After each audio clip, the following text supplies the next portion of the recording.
Somebody nudged him awake. "The teacher saw you sleeping." That was it. That was the whole warning. The room lost it laughing. Because of course he got caught. This kid slept through everything. The teacher stomped over, right up to his desk, and demanded to know if her class was really that boring. Here's the thing, though. He looked up at her and thought, boring? Are you kidding me? Because whatever this woman was, boring, wasn't it? She did not love that look on his face. Grabbed him by the ear, dragged him to the board, and pointed at a problem. Add every number from 1 to 100.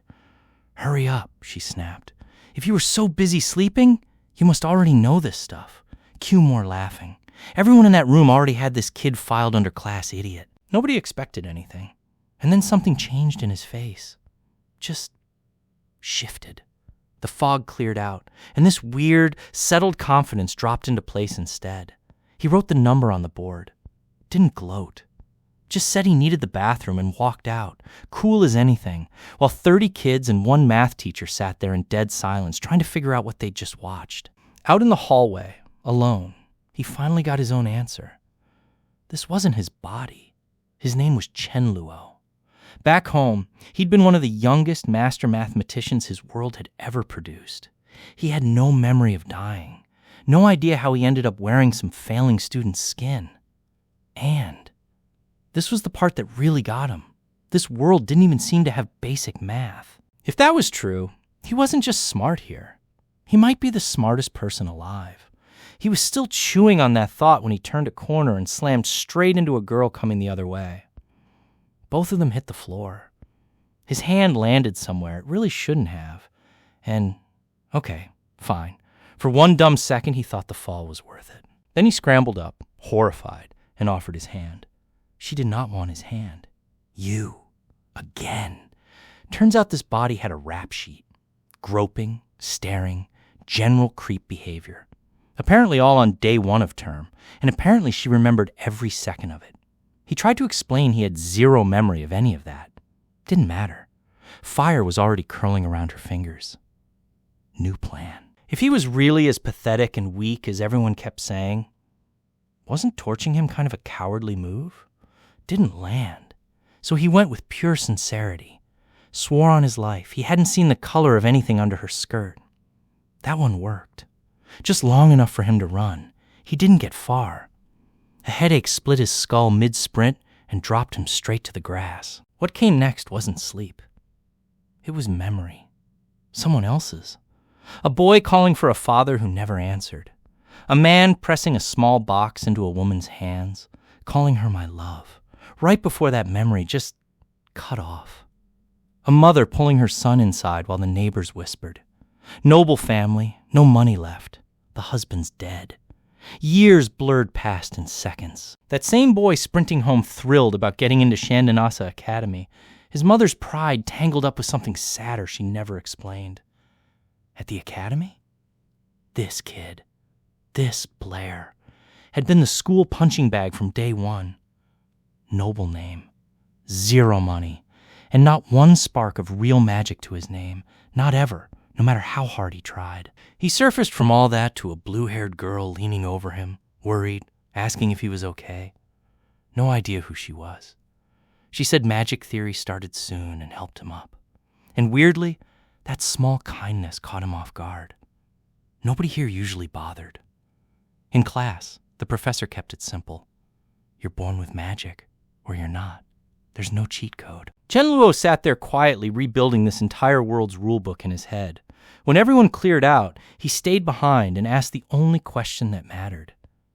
Was there truly no workaround? The professor shut him down flat. Impossible. The stragglers still in the room laughed. Everybody here already knew this particular student had nothing. His one ally turned out to be a round-faced kid named Toby, who offered him a job on his family's land if graduation never happened for him. Kind of touching, honestly. Whoever this Blair used to be, this guy had stuck around anyway. Alone in the hallway, Chenluo laid out the math on his own situation. Being a genius mathematician meant absolutely nothing in a world built on spellcraft if he genuinely had zero spellcraft. Still, nothing left to lose. He held out his palm and tried anyway. Nothing happened. And then, right when hope was completely gone, fire. He stared at his own hand like it belonged to a stranger. Whatever yanked him into this world had apparently packed a gift along with the one-way ticket. He played with it for a minute, delighted, before remembering he'd been summoned to the math teacher's office. He found her mid-stretch across her own desk, an image that took a solid 3 seconds to recover from. She waved off his stammering, just her usual work pose. Nothing weird. Slid a fresh problem across the table, claimed the number was random, then stepped out. He had it solved before she came back. She grabbed his shoulder, demanding to know how, because that problem usually chewed up her entire afternoon. He walked her through it. Pair the first number with the last, the second with the second to last. Every pair lands on the same sum. Turns addition into multiplication. She tested it live, worked instantly.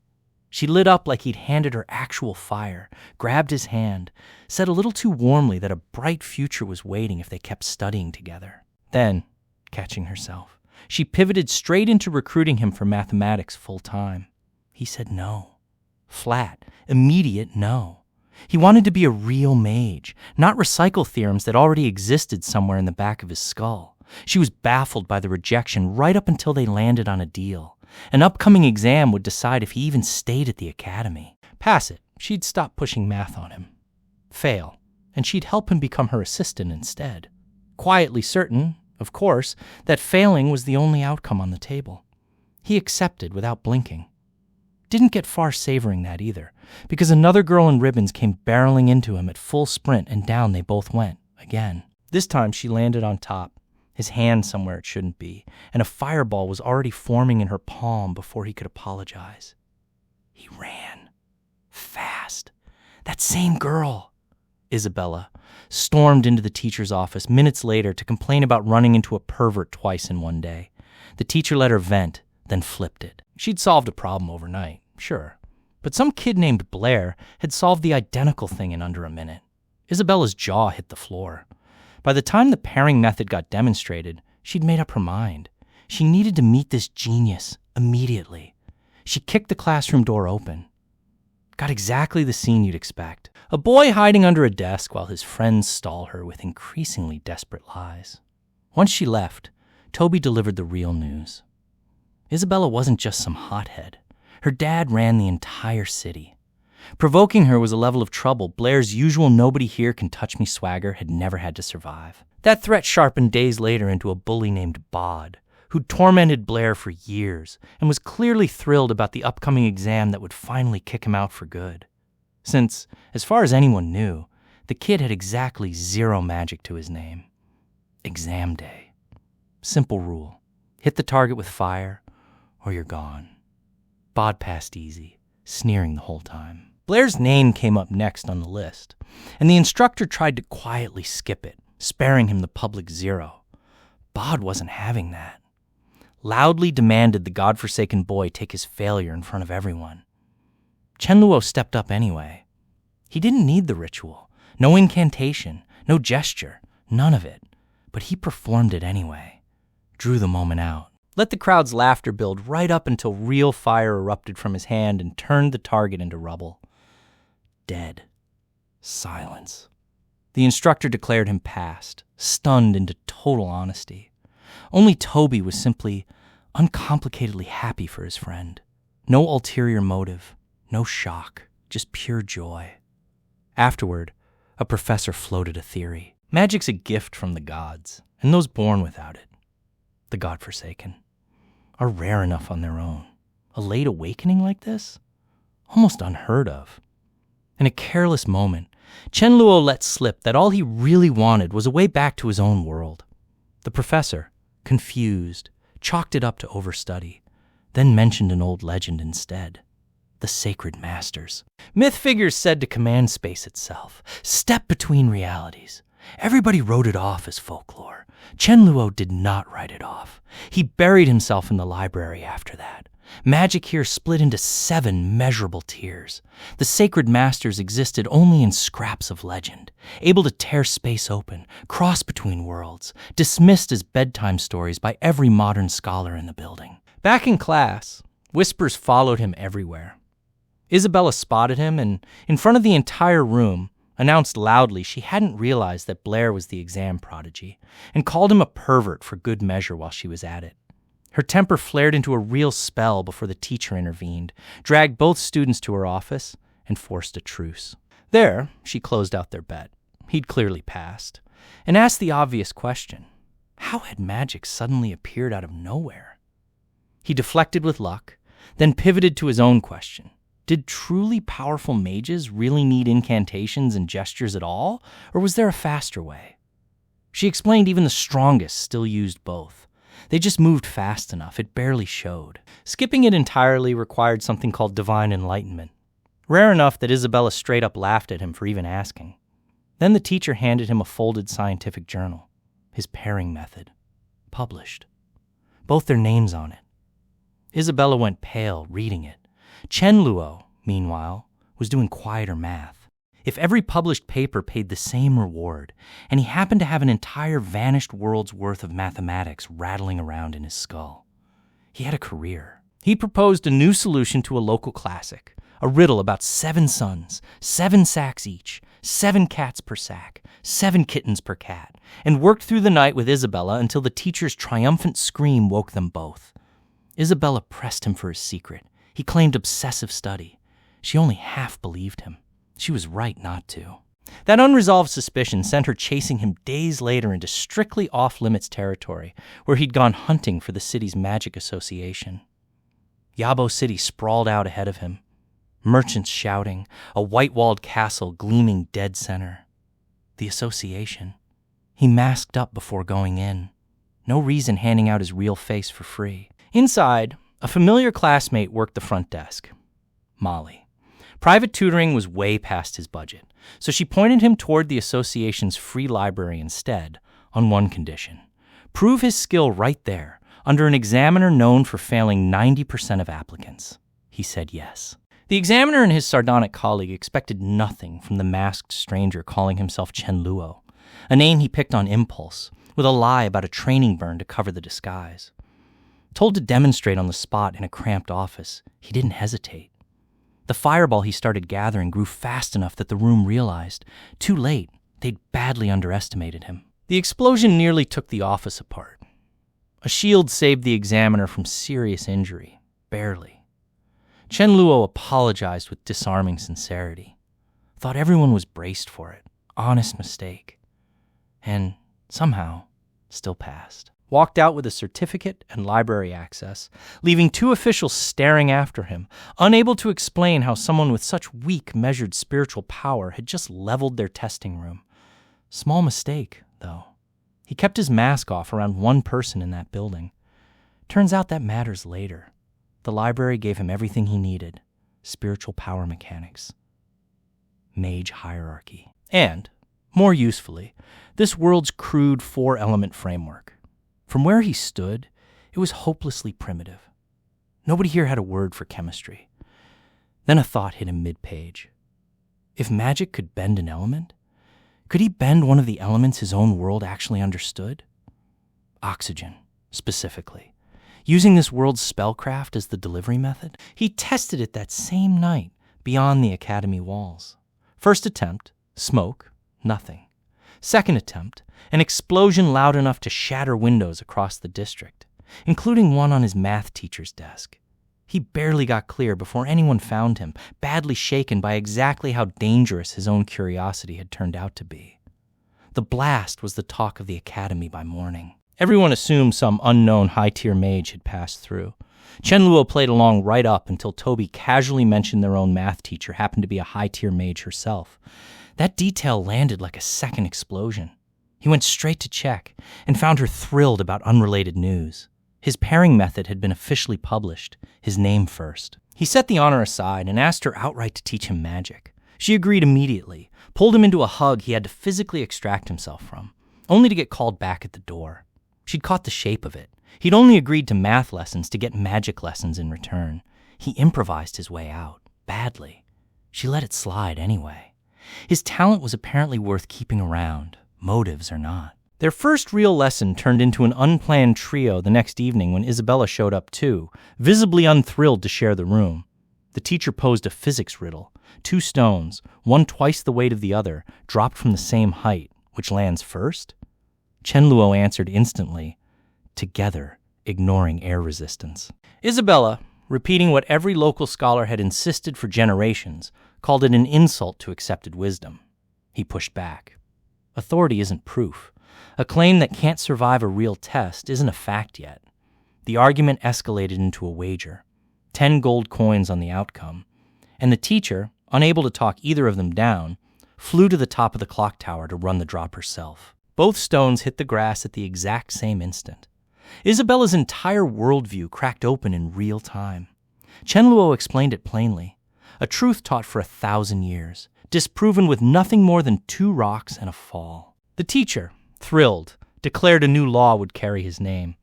A prospect that thrilled him considerably less, mostly because he hadn't even been the one holding the stones.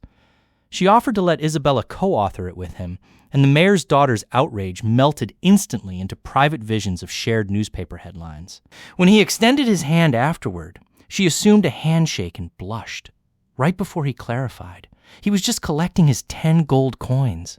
She stormed off, humiliated. He counted his winnings in open, unfiltered joy. But her parting question stuck with him longer than the coins did. What did he actually want, deep down?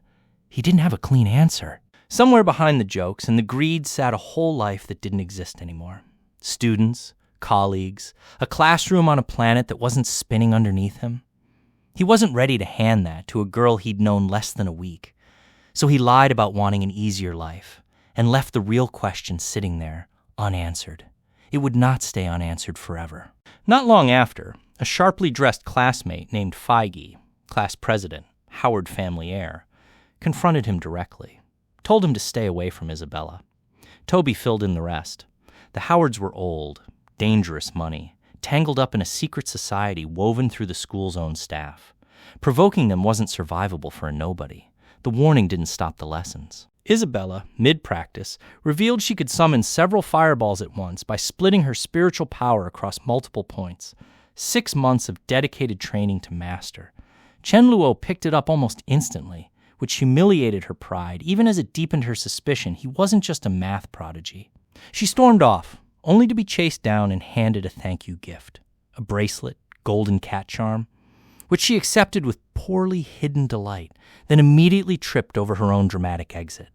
The calm didn't last. 3 of Feige's crew cornered him afterward, repeating the warning, and when one of them mocked his dead father as a coward who died running from battle, something in Chenluo genuinely snapped. A punch stopped dead in midair, inches from his face. The recoil sent the attacker flying instead. 9 fireballs bloomed around him as he made very clear, in a voice with no warmth left in it at all, that no one gets to insult his father's memory. They fled. Only their leader remained, paralyzed, right up until the teacher arrived and diffused a situation that was about 30 seconds from going somewhere none of them could walk back from. That small mercy eventually reached the Howard household directly. Feige's own father beat him in front of the academy's director, begged for leniency. Chenluo, despite every reason to let the punishment land, quietly interceded on the boy's behalf. He couldn't fully explain, even to himself, why he didn't want to watch a father's disappointment compound a son's mistake. Feige, stunned, thanked him grudgingly, then warned him. His family's steward wasn't going to let the earlier humiliation go so easily. Life kept moving fast from there. Lost his library job, lost his dorm room, both on the vice principal's direct order. The math teacher offered him her spare room. Isabella invited herself along too, for reasons she wasn't quite ready to say out loud, even to herself. Here's where things really tip over. A formal seminar hosted by the Howard family. Wandering the hall, Chenluo's eye caught on a massive painting. The 7 bridges of the royal capital, the family's proudest heirloom. His obvious ignorance of it gave Feige exactly the opening he wanted, and the humiliation went public fast. A dare, in front of the entire gathering, to solve the centuries-old riddle painted on that canvas. Chenluo recognized the shape of it instantly. Mathematically identical to a puzzle his own world had settled generations ago. When Feige demanded to know if he thought he could solve it, Chenluo said, plainly, No. And right before the laughter finished landing, he added the actual point. If he couldn't solve it, nobody ever could, because the puzzle had no solution at all, and never had. He proved it on paper, right there. Reduced every landmass to a point, every bridge to a line, until the whole thing collapsed into simple graph theory. 4 points with an odd number of connections, meaning no path could ever complete the loop and return home.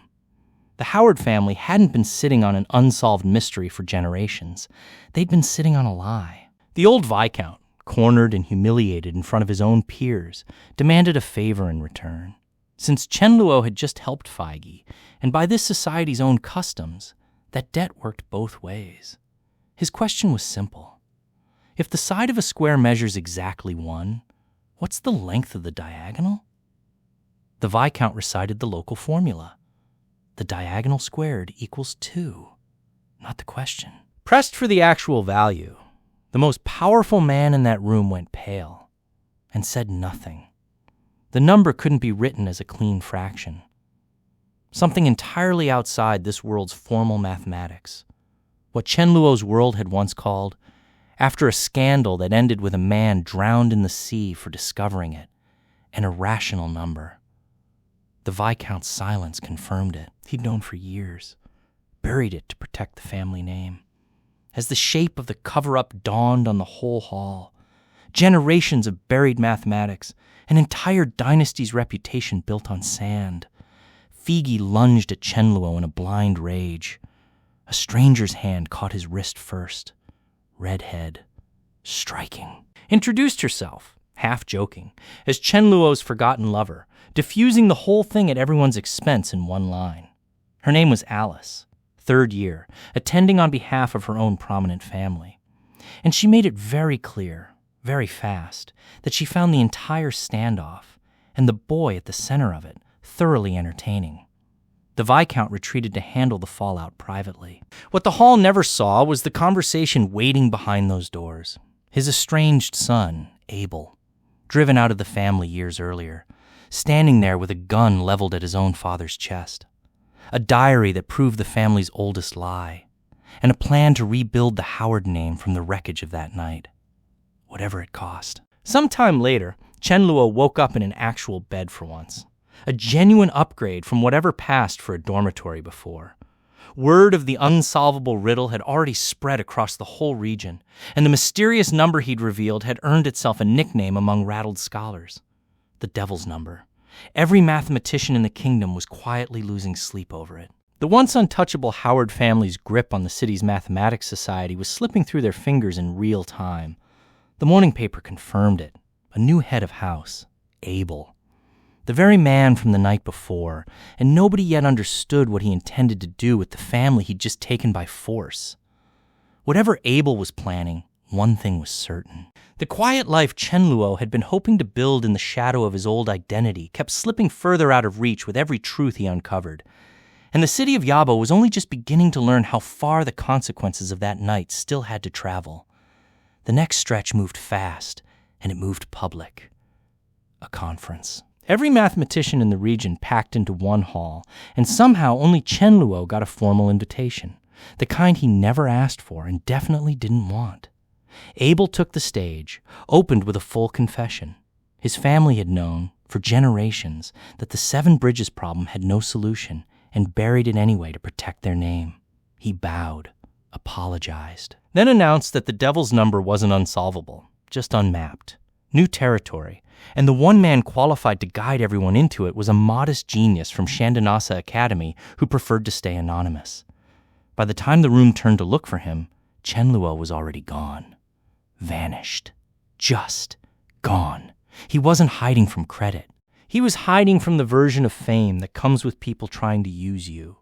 And within a day, that fear paid off exactly the way he expected. The vice principal himself came looking, hauled him into a room stacked with administrators, demanding he solve the number on command right now for the good of the entire mathematical community. He refused, not out of arrogance, out of principle. Every truth this world had ever taught itself for 1,000 years had just cracked open in one night, and he told them, flatly, that the fear in that room wasn't really about the number. It was about being wrong. And the only way through being wrong is choosing to face it instead of being handed the answer. They bowed. Every single administrator in that room bowed to a teenager. And then the door came off its hinges. His teacher, the one he lived with, the one who'd been quietly terrified something had happened to him, tore the door clean off and stood in the frame, radiating enough fury that half the room forgot how to speak. Turned out it was a misunderstanding. Chenluo waved her down before she leveled the building. She was mortified. He thought it was kind of sweet. Neither of them said that part out loud. Life at home got weirder before it got calmer. He cooked. He accidentally revealed, through an omelet made with something the locals had never heard of, tomatoes, apparently a delicacy from a homeland nobody could place, that he wasn't from anywhere they recognized. His teacher noticed the pattern building, the strange dish, the strange knowledge, the strange, sudden fluency in a number the entire kingdom was losing sleep over. She confronted him, point blank. And here's the part that actually matters. He told her the truth. Not all of it, but the real shape of it. A world without magic, where science had gone further than anyone here could imagine. A math teacher, in a life that no longer existed, in a body that wasn't his own anymore either. She believed him. Didn't laugh, didn't panic, didn't run. Just believed him and made him promise never to tell another soul unless that person became his wife. He agreed on the spot, which tells you something if you're paying attention. He'd spent this whole story hiding, deflecting, running from every question that got too close. And the one time someone actually cornered him with the truth, he didn't run. The city, meanwhile, had a much bigger problem circling in on it. Somewhere out past the academy walls, a man named Baird was already moving. Ex-general, top-tier mage. Betrayed his own kingdom mid-battle years earlier. Vanished off every map since bounty on his head, large enough to make a grown man's jaw drop when he heard the number. Nobody in Yabo City knew he was already inside the walls. Nobody, that is, except the reader. Because we just watched him say, out loud, to his own men, that the city wasn't going to see tomorrow's sunrise. And somewhere out in those same mountains, 3 students were about to stumble directly into whatever he was building underground.